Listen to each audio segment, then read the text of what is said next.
Nah, come on, miss me with that. What is good, survival veterans? Tino here, yeah. It's been quite some time since I said those words the last time, right? I mean, exactly like that. My last video, I switched it up a little bit, and today I'm coming with some hot stuff, like literally hot and new stuff. I didn't even thought that I could pull it up in time, and I'm still uncertain if I'll be able to do it in the end of the day, but reviewing and ranking all the Trumbull Valley Bases, the 6 new bases in the new homecoming 5th map of State of Decay 2.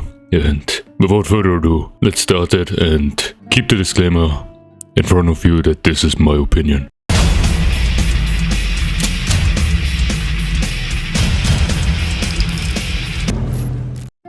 Starting with Checkpoint Delta on the 5th position, and yeah, no, we got 6 bases, but 2 of them are later on tied at the same ranking. Well, just let me get to the point, you will later on see what I mean.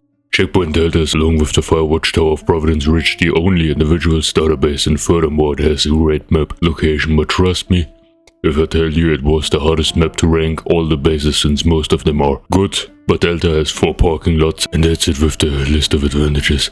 2 small auto slots provide you 0 to none possibilities, but at least, hold on, let me get a cup of tea and some honey. Fantastic, now my voice is finally back, because otherwise my voice sounds way too gnarly.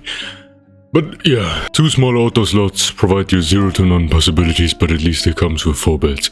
The next one is Tranquility Factory, or I like to call it the Stoner Lair, or wheat plant, which looks big, is easy to defend and pretty close to the main city marshal, but it has 2 useless pre-installed facilities, at least useless for me. Also for parking lots, but it occupies 2 facility slots with the meditation garden and the factory incinerator, of which both barely offer any great action, but burning one of each resource or harvest some wheat for some minor morale boost that lasts just a couple of minutes. But at least it has 2 large and 4 small slots, an already maxed out storage for all resources, and barely has any breaching points for zombies, except 4 gates. And before I forget, or was it 5? Anyhow, you need 1000 influence and 5 survivors to move into this factory with weird and abstract modern art printed on and painted on, but anyway. I hate to say it, but the 3rd spot is for the Radeon DAYBREAK FOB. I mean, dang, where shall I start here?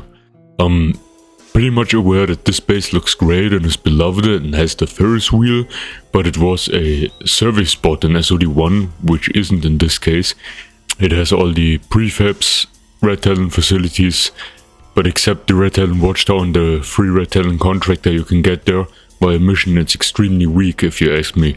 First, let me tell you the requirements before I break it down. 5 survivors and 1500 influence, and you'll get 4 parking lots, which is a common theme on this map, and all Radeon prefab facilities, but much weaker rancid versions, except a clear relay and watchtower, but hey, at least you can level them up.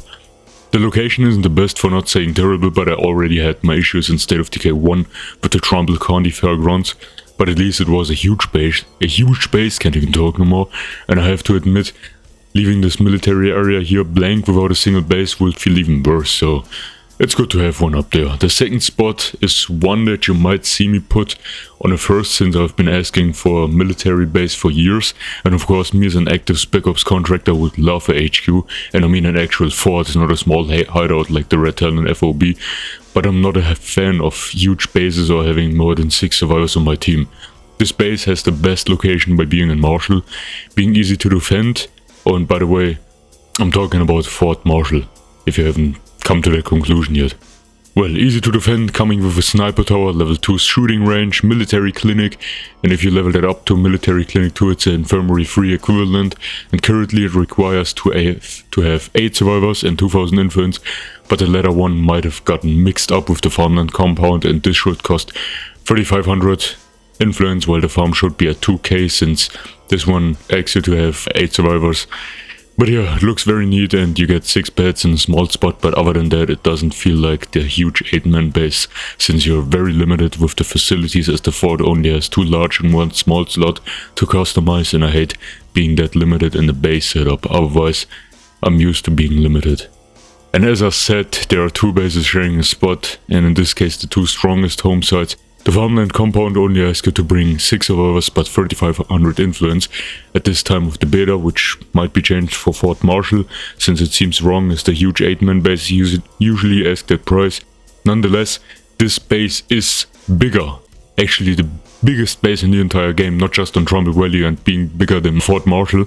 It comes with great pre-installed facilities like a barbecue pit, which is a kitchen level 2, refugee clinic, which is basically a level 3 infirmary, and if that isn't enough to convince you, it has a 6-bed facility without needing the Warlord Spartan barracks, which provides 6 beds usually. Furthermore, it has 3 large outdoor slots, and like I said, the Spartan barracks in a small slot, so this base is basically bigger than Londonguard Lumber Mill in Providence Ridge, which was the biggest base in the game formerly.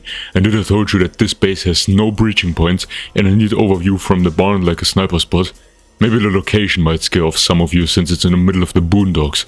And if I had to pick one base, it would be all day, every day, the PTARK, whatever, man, I can say that, since it is a comfy and well defendable 4-man base at a low cost of 500 influence. And you know, your loyal soldier here, your boy, loves small 4-man bases like Defense Warehouse aka Western Builder Supply on Providence, which is still the best to this day. Fighting to this day!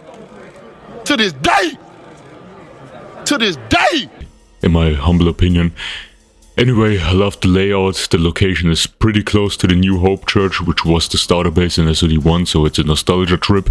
You can easily loot the whole area around. With whole area I mean the entire town and even up to Montana. And drive back home and you're close to the bounty broker. With 5 customizable small and 1 large facility slot, you get more than enough possibilities for a small base. And there is no breach point in this base. Literally none, except 2 gates. That's it. Or was it 3? I'm not sure, I think it was 3. And the best, hence I love warehouse bases like Mike's Concrete and Western Builder Supply in Providence Ridge, is that it comes with an upgraded storage, and I love the top floor options, which turns this base into a 2-level base, just like the Bridgefort on Cascade Hills. Anyhow, this is my list and I guess it won't change that quick since it took me a couple of hours of testing, playing around and judging them into detail. And if you already got an own list or personal favorite, then let me know in the comments. Have a great day, see you then.